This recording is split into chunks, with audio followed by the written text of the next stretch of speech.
प्रयागराज की शांत बस्ती टेगोर टाउन का फतेहपुर बिछुआ इलाका शनिवार की सुबह अचानक मातम और आक्रोश का केंद्र बन गया।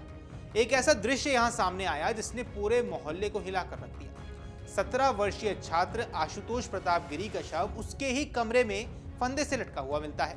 कुछ ही घंटे में यह मामला आत्महत्या से आगे बढ़कर कथित ब्लैकमेल, धमकियों और उकसावे की कहानी में बदल गया। एक ऐसी कहानी जिसमें किशोर भावनाएं, दबाव, डर और आरोपों का जाल एक साथ उलझते हुए नजर आए थे। नमस्कार, आप देख रहे हैं अमर उजाला। मैं हूं आपके साथ साहिल सुयाल। दरअसल आशुतोष नगर के एक इंटर कॉलेज में 12वीं का छात्र था और साथ ही प्रतियोगी परीक्षाओं की तैयारी कर रहा था, यानी कॉम्पिटिटिव एग्जाम की तैयारी कर रहा था। इसके लिए कोचिंग भी ले रहा था।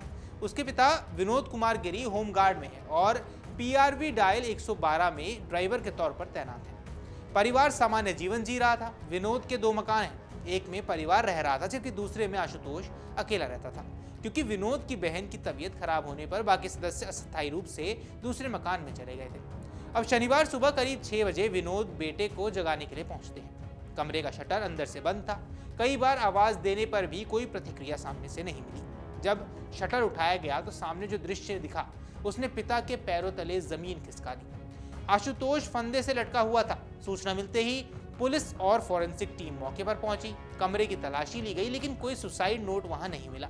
परिजन बदहवास थे, पड़ोसी सन्न थे और पुलिस शुरुआती जांच में यहां जुट गई। अब परिवार के आरोपों के मुताबिक कहानी की शुरुआत अप्रैल 2025 में होती है। जॉर्ज टाउन थाना क्षेत्र की एक कोचिंग में पढ़ाई के दौरान आशुतोष की मुलाकात एक युवती से हुई जो प्रतियोगी परीक्षा की तैयारी कर रही थी और एक गर्ल्स हॉस्टल में रहती थी। मोबाइल नंबरों का आदान प्रदान हुआ और बातचीत शुरू हो गई। अब देखते ही देखते दोस्ती गहरी हो गई। परिजनों का कहना है कि यह रिश्ता करीब 9 महीने तक चला, लेकिन धीरे धीरे इसमें तनाव बढ़ने लगा। पिता विनोद गिरी का आरोप है कि युवती ने आशुतोष को ब्लैकमेल करना शुरू कर दिया था। वो पैसों की मांग करती थी और कथित तौर पर धन उगाही कर रही थी। जब आशुतोष ने कहा कि उसके पास पैसे नहीं है और अब वह और नहीं दे सकता है तो युवती ने दुष्कर्म के झूठे आरोप में फंसाने की भी धमकी दे दी। इतना ही नहीं, आरोप है कि युवती ने अपने कुछ दोस्तों के साथ मिलकर उसे गंभीर परिणाम भुगतने तक की धमकी दे रखी थी। अब विनोद का यह कहना है कि घटना से एक दिन पहले ही बेटे ने इन बातों की जानकारी उन्हें दी थी। परिवार के अनुसार वह मानसिक रूप से काफी दबाव में था और पुलिस ने आशुतोष का मोबाइल फोन कब्जे में लेकर जांच की शुरुआत भी कर दी है। प्राथमिक जांच में युवती के साथ उसकी बातचीत और कई चैट संदेश भी मिले हैं। इन संदेशों में कथित रूप से रिश्ते को खत्म करने और विवाद से जुड़े संवाद थे। पुलिस इन चैट्स को साक्ष्य के तौर पर सुरक्षित रखे हुए है और डिजिटल फॉरेंसिक जांच भी इसमें करवाई जा रही है। घटनास्थल से एक कागज भी मिला जिस पर लिखा था, जाओ मर जाओ। नीचे एक नाम लिखा हुआ था। परिजनों का दावा है कि ये युवती की ही लिखावट है। पुलिस ने उस कागज को भी जब्त कर लिया है और हैंडराइटिंग मिलान की प्रक्रिया शुरू कर दी गई है। हालांकि अभी उसकी आधिकारिक पुष्टि नहीं हो पाई है कि वो पर्ची किसने लिखी। घटना की खबर फैलते ही परिजन और स्थानीय लोग आक्रोशित हो उठे। उन्होंने युवती के लॉज के बाहर पहुंचकर हंगामा शुरू कर दिया। पुलिस को तत्काल हस्तक्षेप करना पड़ा और युवती को सुरक्षा में लेकर थाने ले जाया गया। इसके बाद परिजन थाने पहुंचकर करीब 4 घंटे तक घेराव कर आरोपियों की गिरफ्तारी की मांग करते रहे। अब परिजनों की तहरीर पर पुलिस ने मुख्य आरोपी युवती समेत 6 लोगों के खिलाफ विभिन्न धाराओं में FIR दर्ज कर ली है। आरोपों में आत्महत्या के लिए उकसाना और अन्य आपराधिक प्रावधान भी शामिल है।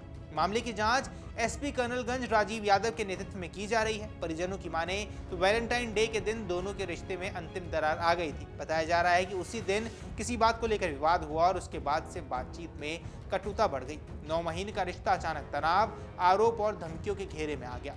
पोस्टमार्टम हाउस पहुंचे रिश्तेदारों ने यह भी बताया कि आशुतोष पढ़ाई में बेहद तेज था। परिवार को उससे काफी उम्मीदें थी। कोचिंग में उसका दाखिला बड़े सपनों के साथ करवाया गया था, लेकिन कथित तौर पर भावनात्मक और मानसिक दबाव ने उसकी जिंदगी की पूरी दिशा बदल दी। पुलिस अब इस पूरे मामले को आत्महत्या के लिए उकसाने और कथित ब्लैकमेल के एंगल से देख रहे हैं। डिजिटल साक्ष्य, call detail record, chat history और हैंडराइटिंग जांच की अहम भूमिका निभाने वाले हैं।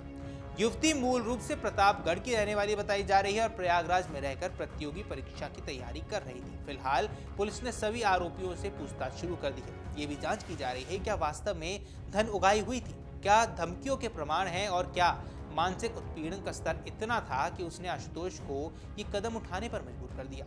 ये कहानी केवल अब एक किशोर की मौत की नहीं रह गई है, बल्कि उन जटिल भावनात्मक उलझनों की भी है जिससे आज के युवा गुजरते हैं। दोस्ती, प्यार, दबाव, सोशल मीडिया और डिजिटल संवाद, इन सब के बीच कहीं संवादहीनता और भय ने जगह तो नहीं बना ली है। आशुतोष की मौत ने कई बड़े सवाल खड़े कर दिए हैं कि क्या समय रहते कोई संकेत पकड़ा जा सकता था? क्या परिवार, दोस्त या शिक्षक उसकी परेशानी को गहराई से समझ पाए? और सबसे बड़ा सवाल, क्या ये आत्महत्या थी या परिस्थितियों ने उसे उस कगार तक धकेल दिया?